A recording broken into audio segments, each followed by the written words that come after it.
100 yıl öncesine kadar deniz gücünün sembolü büyük savaş gemileriydi. Gemiler ne kadar büyükse o kadar güçlüydü. Denizaltıların sahneye çıkmasıyla birlikte güç görünür olandan gizli olana geçti. Son yüzyılda Türk Deniz Kuvvetleri'nde görev yapan denizaltılar, 2. Dünya Savaşı, Soğuk Savaş yılları ve 1990'lardan günümüze değişen denizaltı doktrini. Atılay'dan Milden'e uzanan Türkiye'nin denizaltı yolculuğu. Bu tarih başlıyor.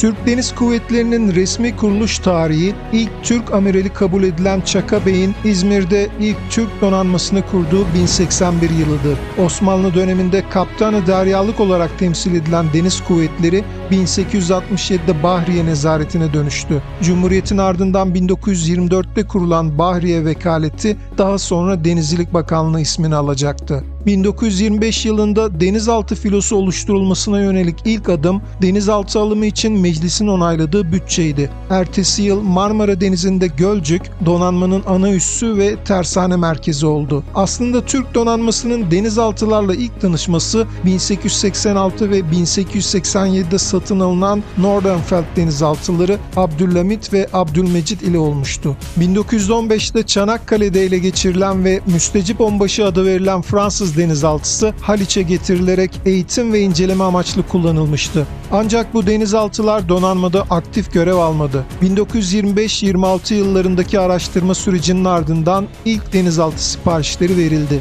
1928 yılında Türk donanmasına katılan 1. İnönü ve 2. İnönü denizaltıları Alman tasarımıydı. Ancak Versay kısıtlamaları sebebiyle Hollanda'nın Feyenoord tersanesinde inşa edilmişti. Her iki denizaltı da 4 ön ve 2 arka olmak üzere 6 torpido tüpü ve çift yedek torpido taşıyorlardı. Hızları yüzeyde 13-14 knot idi. 1931'de Türk donanmasına katılan Sakarya ve Dumlupınar 15 knot hız, 4 önde ve 4 arkada torpido kovanı, sırasıyla 800 ton ve 1050 ton dalış deplasmanları ile daha büyük, daha hızlı ve daha yüksek ateş gücüne sahip denizaltılardı.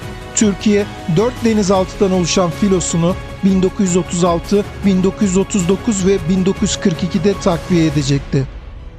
Versay Anlaşması Almanya'ya denizaltı üretimini yasaklamıştı. Ama Alman mühendisler bu yasağı İspanya'da Cadiz tersanelerinde yabancı bir şirket çatısı altında yürüttükleri yeni nesil U-Boat projesiyle aşmaya çalışıyordu. E1 tipi ilk nesil U-Boat 20 knot hızı, gelişmiş gövde formu ve modern torpido sistemi ile fiilen dünyanın en modern denizaltısıydı. İspanya iç savaşın gölgesindeydi ve İspanyol donanması denizaltı alımını durdurduğunu açıklamıştı. Bu süreçte devreye giren Türkiye 2 yıl süren müzakerelerin ardından denizaltıyı satın aldı. Bu denizaltıya Gür adı verilerek 1936 yılında Türk donanmasına katıldı.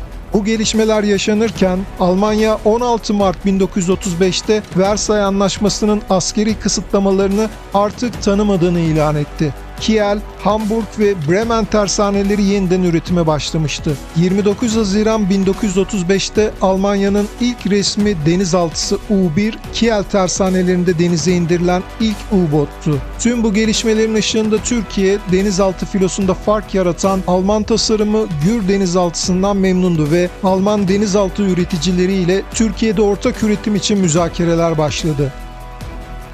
1936 yılı Türk denizcilik tarihi için kritiktir. Denizaltı üretimi için farklı ülkelerden üreticilerle görüşen Türkiye'nin teknoloji transferi ve ortak üretim şartını kabul eden Almanya oldu. 1936'da Krupp Germania Werft ile yapılan anlaşma ile başlayan süreçte 1937'de Haliç Taşkızak tersanesinde ilk Türk denizaltıları Atılay ve Yıldıray için kızaklar hazırlanırken Almanya'nın Kiel kentinde Saldıray ve Batıray adlı diğer 2 denizaltının üretimi başladı. Bu 4 denizaltı isimlerini bizzat Atatürk vermişti. Avrupa'da savaş rüzgarları eserken Atılay Türkiye'de üretilen ilk denizaltı olarak 19 Mayıs 1939'da denize indirildi. Atılay, Yıldıray ve Saldıray üçlüsü Ay sınıfı diye anılan Alman Type 9 okyanus tipi U-Boat ekolünde Türkiye için uyarlanmış denizaltılardır. Denizaltılar yaklaşık 80 metre boy, 6 adet torpido kovanı ve toplam 12 torpido kapasiteliydi. 4. denizaltı Batıra ise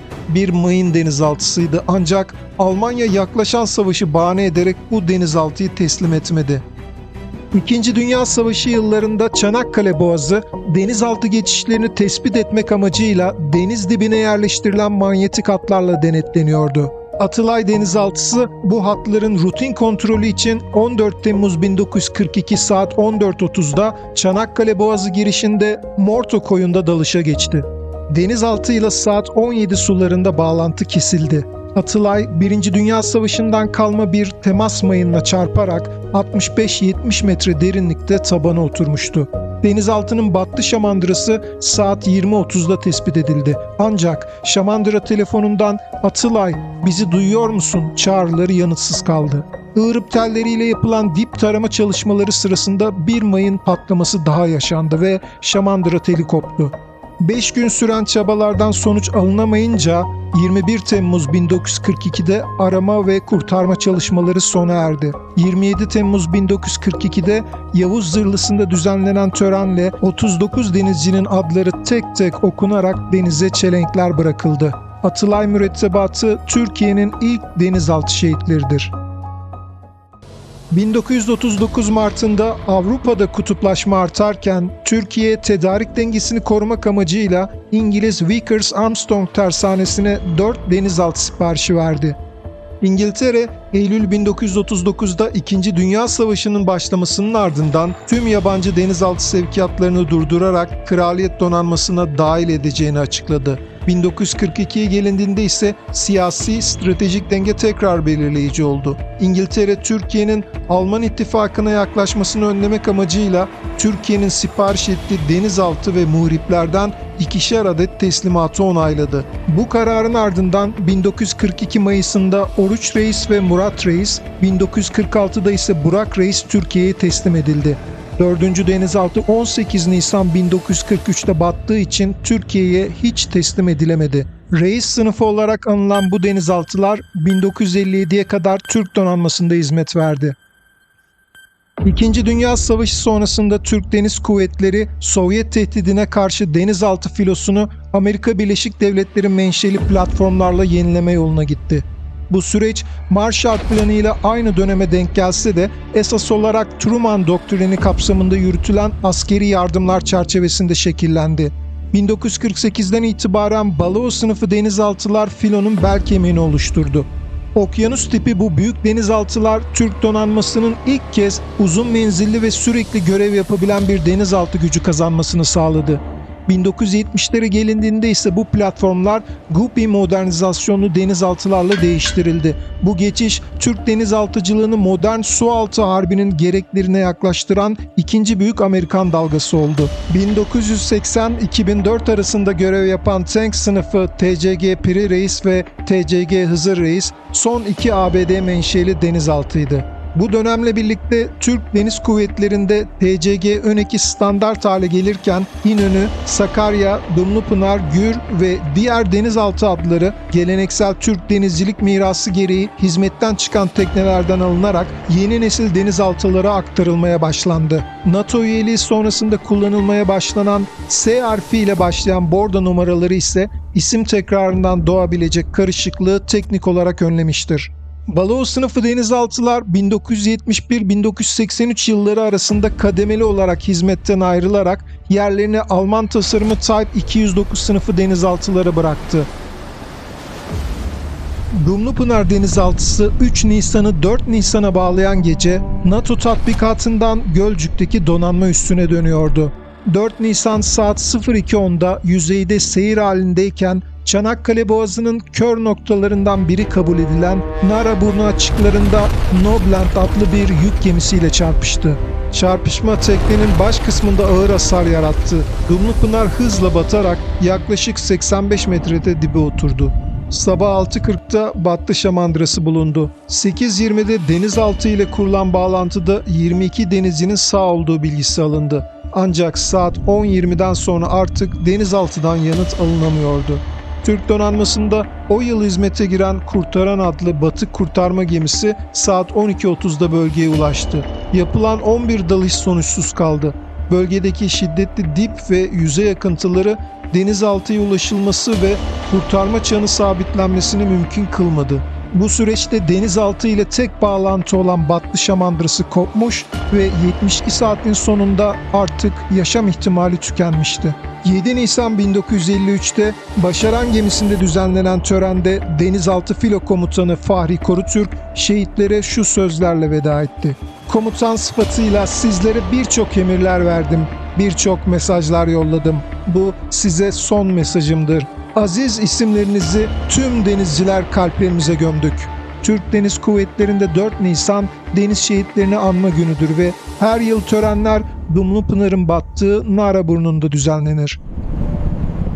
1970'li yıllara gelindiğinde Türk Deniz Kuvvetleri denizaltı filosunu modernleştirmek için Alman Type 209-1200 tasarımına dayanan yeni bir sınıfı envantere aldı.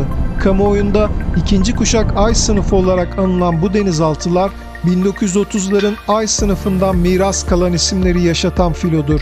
Atılay, Saldıray, Batıray ve Yıldıray adları bu kez çok daha gelişmiş platformlar üzerinde yeniden denize indi. Bu sınıfa daha sonra Doğanay ve Dolunay da eklendi ve Filo 6 denizaltıya ulaştı. Ay sınıfı denizaltılar modern sonar sistemleri, geliştirilmiş sessizlik özellikleri ve arttırılmış torpido kapasitesiyle modern konvansiyonel denizaltılar arasında yüksek etkinlik, yüksek gizlilik sınıfında öne çıkıyordu. 1990'lı yıllardan itibaren bu denizaltıların elektronik, haberleşme ve silah sistemlerine yönelik modernizasyon ve entegrasyon çalışmaları giderek artan ölçüde Türkiye'de yerli savunma sanayi katkısıyla gerçekleştirilmeye başlandı. Bu denizaltılar 30 yılın üzerinde aktif görev yaptı. Son teknelerden Batıray 2025 yılında emekliye ayrılarak Ay sınıfı denizaltıların dönemi kapandı. Preveze sınıfı denizaltılar 1990'lı yıllarda hizmete giren Type 209 T1 1400 tasarımına sahip denizaltılardan oluşur. Preveze, Sakarya, 18 Mart ve Anafartalar denizaltılarından oluşan Preveze sınıfı önceki nesle kıyasla daha büyük, daha uzun menzilli ve gelişmiş sensör sistemlerine sahipti. Ayrıca deniz mayını taşıyabilme kabiliyetiyle çok yönlü bir görev profili sundu.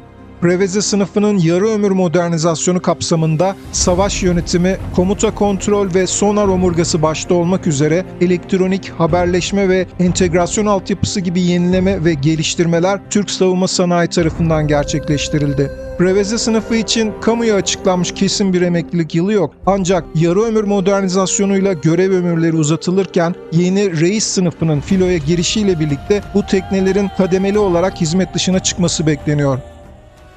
1990'lı yılların sonlarında Türk Deniz Kuvvetleri envanterine giren Gür sınıfı denizaltılar, Type 209 ailesinin daha ileri bir versiyonu olan T2 1400 sınıfını temsil ediyor.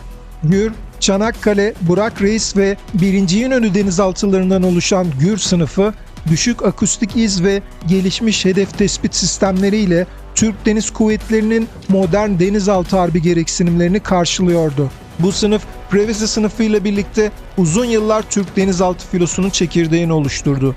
Gür sınıfının güncel modernizasyon hattında yerli savaş yönetim yazılımı Advent Müren ile Akya ağır sınıf torpido gibi yerli silah sistem entegrasyonları öne çıkıyor. Preveze ve Gür sınıfı denizaltıların modernizasyon süreçlerinde Gölcük Tersanesi aşama aşama yerli denizaltı üretebilme altyapı ve yeterliliğine ulaştı.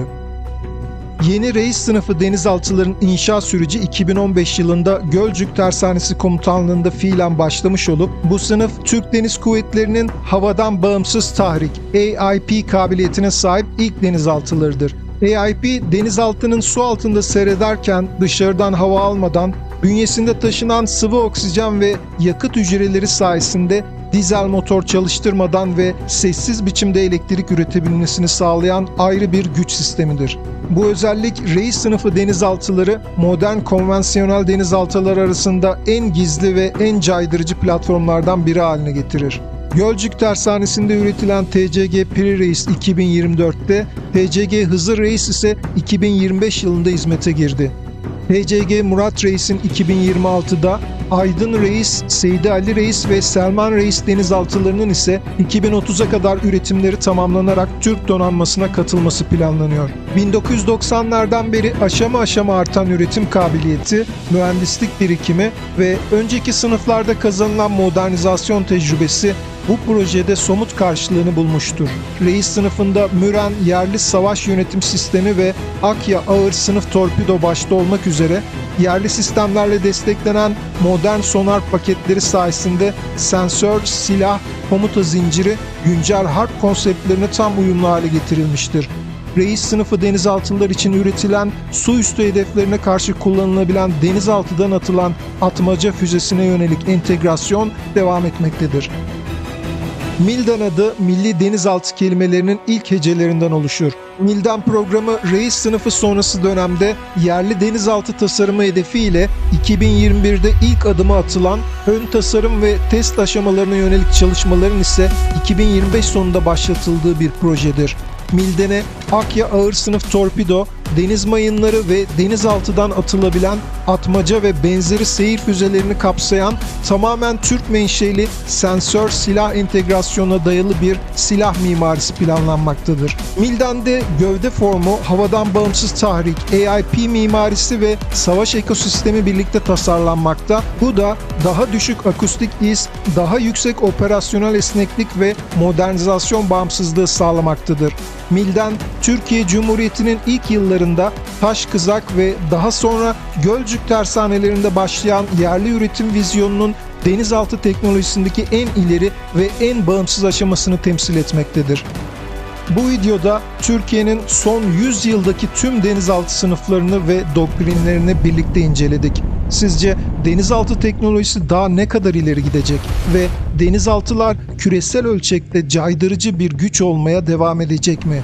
Bildirimleri açmayı, beğenmeyi ve kanalımızla yeni tanıştıysanız abone olmayı unutmayın. Hoşça kalın.